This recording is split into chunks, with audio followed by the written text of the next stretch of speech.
Sandro, tuloy-tuloy ang ating usapang sports dahil alam niyo ba na meron din palang mga athletes itong Philippine Navy. Alam natin na malakas sila pero meron pala talaga silang specific na sports na ginagawa. Para may varsity team din eh. Oo no? nga, parang may UAAP. So yan ang pag-uusapan natin ngayong umaga kasama ni Lieutenant Junior Grade Christian C. Justiniani from ang Operations Officer from the Office of the Naval Special Services of the Philippine Navy. Magandang umaga po. Good morning po sa inyo, sir, ma'am. Yes. Lieutenant, siguro maganda unang pag-usapan natin kung gaano nga ka-importante ang physical fitness para sa mga tauhan natin sa Navy. Opo. Ang physical fitness po para sa Navy, ito po yung isa po siya sa mga effectively in physical work sa training po, especially. Nagiging ano po siya, nagiging foundation po siya of combat readiness, especially sa mga buhay po namin as sundalo. So ano po yung physical fitness test dito sa Philippine Navy? Ang physical fitness test po, isa sa mga set of exercises wherein nasusukat namin yung ability ng isang tao kung talagang pasado siya maging sundalo. Ito po, including po rito yung 2 minutes push-up, 2 minutes sit-up, and 3.2 kilometer run po. So sa 2 minutes bawal huminto, gano'n? Or Pwede po huminto, paramihan? pwede po tayong huminto, pero may specific po na posisyon na hindi nyo po pwedeng ibahin. Okay. Like, hindi po pwedeng, pag nakalapat na po sa push-up, nakalapat na, po yung palad natin, hindi po natin pwedeng tanggalin yung isang kamay, or hindi po pwedeng dadapa ka na lang Nakadapa na hindi less. nakatukod yung palad natin sa floor. Okay, so parang meron ba, kunwari sa 2 minutes, meron bang minimum na number of push-ups? Meron po, na depende sit-ups, po sa and- edad. Like po Okay. sa akin, as 31 years old, kailangan po maka-push up ako ng 50 to 55 within In 2 2 minutes. minutes. Opo. Medyo madami-dami yata yun, ha? So meron bang, oo nga, medyo madami nga. Kaya, Napaisip ako, kaya ko ba yun? try mo ngayon. Pero meron bang hindi nakakapasa dito sa fitness test? May mga kasamahan po kami na hindi din po nakakapasa. Ano naman po yung Pero minimal mangyayari? lang po yung mga yun. Ang mangyayari po sa kanila, like po sa mga enlisted personnel namin, bibigyan namin sila ng 15 days grace period for them to have their own training para po on the next na remedial nila, makakapasa na po sila. Ito po sir, syempre kumbaga nakapasa na nga sila sa physical fitness test. Ano naman po ang ginagawa ng Philippine Navy para nga ma-maintain nila kumbaga yung physical fitness nila? Kasi syempre, pag nagsa-slack off, kunwari natapos na nga yung mga tests na ganito, kulang na po sila sa exercise. So ano pong ginagawa ng Philippine Navy para nga ma-maintain nila? Opo. Meron po kami ngayong tinatawag na Progressive Physical Fitness Conditioning Program every Tuesday and Thursday po. Ginagawa po namin yan every Tuesday and Thursday at around alas 5 po ng umaga. Nag-start na po kami. Sa ngayon po, tuloy-tuloy po yung programa na yan. And meron po kaming tandem dyan na program na Naval Sustainable Fitness for All Opportunities with the help of civilian experts from University of the Philippines po. Kamustahin naman natin ngayon yung mga athletes ng Philippine Navy. Ano naman yung sports kung saan yung active, tsaka paano ba pinipili itong mga athletes? May tryouts din po ba sila? Parang kumbaga typical varsity team ng school? Ganun po ba? Or parang Dina-draft ba sila? ang PBA draft din po? Actually po sir, ma'am, medyo mahaba po yung proseso para maging isang athlete yung isang tao. It will takes a years or more than a year po. Sa Navy naman po, ang programa namin is each unit ng Navy po magkakaroon ng kanilang sports fest, kumbaga. Ginaganap po nila yan every first quarter and second quarter of the year.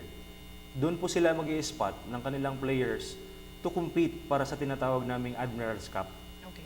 Every year po namin ginaganap yung Admiral's Cup, every third quarter of the year, starting this year po. Kasi before po, ang Admiral's Cup ginaganap namin every second quarter of the year. Pero ngayon po, year, ginanap namin third quarter para po magkaroon ng time yung mga units. Para makapag-prepare. Apo, makapag-spot sila ng players. Sa Admiral's Cup naman po, doon naman kami mag-spot ng mga potential players, kagaya na po ng sinasabi ninyo, parang pinaka-varsity namin. Oo. Para ilalaban po namin sa tinatawag na AFP PNP Olympics. Yeah, so parang kumbaga may rookie camp sila, yung Yes po. Admirals Cup. Oo nga. So kumbaga ang PBA may Governors Cup, sila may Admirals Cup, Oo at nga. doon sila May D-League pa. Pwede kung saan Ganun nga yung pipilian. nagiging Oo nga. Pero pag-usapan naman natin po yung mga sports na involved dito. Anong klaseng mga sports? Are these supposedly related to the job of the Philippine Navy na klase na sports? O lahat, kahit anong klaseng sports na Most of the sports, sir, combatant. combatant sports? And may mga ball games po tayo, pero ini-inline po namin ito sa mga kinakailangan ng Philippine Sports Commission. Kasi Philippine Sports Commission naman po ang naghahanap ng mga athletes para mag-compete in the name of our country. Kagaya po ng mga naka-line up na Philippine Navy athletes natin sa PSA ngayon, meron po tayo sa athletics, boxing, baseball, kano-kayak, boat, cycling, judo, karate-do, rowing, sailing, softball, weightlifting, wrestling, and wushu po. So pag napili sila, mayroon silang chance na mag-compete internationally. Like yun na yung Yes, ma'am. So magte-train sila with the PSC na kumbaga pag inyong napili na nga sila na nag-excel sa kanilang mga sport, sila ipinapadala niyo sa PSC and then doon po sila i-hone pa further?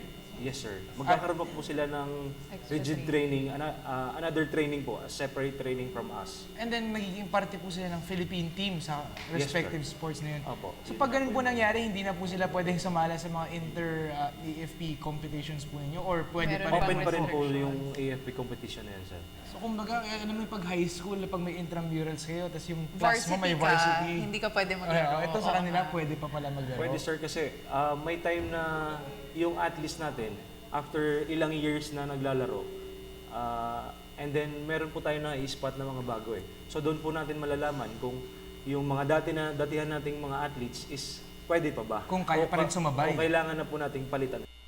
Alam mo, Sans, talagang na-amaze ako. Kasi yung Philippine Navy, of course, every day nag-exercise sila. Tapos itong mga athletes nila, meron pang extra Extra training. exercise Imagine pa, no? kung gaano kalakas itong mga atletang ito. Kayo po ba, nag-training kayo mismo? An athlete, Philippine Navy athlete yourself? Since 2008, sir, ma'am, naglaro po ako as Dragon Boat player ng Philippine Navy until now po. Naku, ang hirap ng training ng Dragon Yes. Boat. So ano naman yung extra training na ginagawa mo?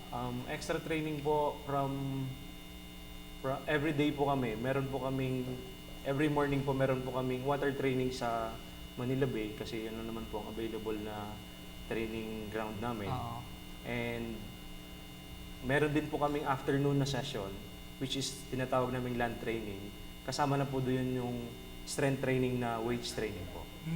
Pero ito po sir, kagaya nga po ng sabi ni Carla, parang meron na kayong mga ginagawang physical fitness activities bilang parte nga ng Navy. Tapos meron pa kayong extracurricular activities bilang parte naman ng Navy athletes. Paano nyo naman po nababudget yung inyong oras sa isang araw? Kumbaga, puro exercise na lang ang nangyayari. Paano po ba ang schedule ng isang Philippine Navy athlete? Like, kwentuhan nyo po kami like a day in your life, kumbaga sir. Medyo po minsan pero kinakaya po naman. Kasi po kailangan nyo pong i-budget yung oras nyo sa pag-training, sa sariling training, and sa opisina po. Kagaya po sa akin,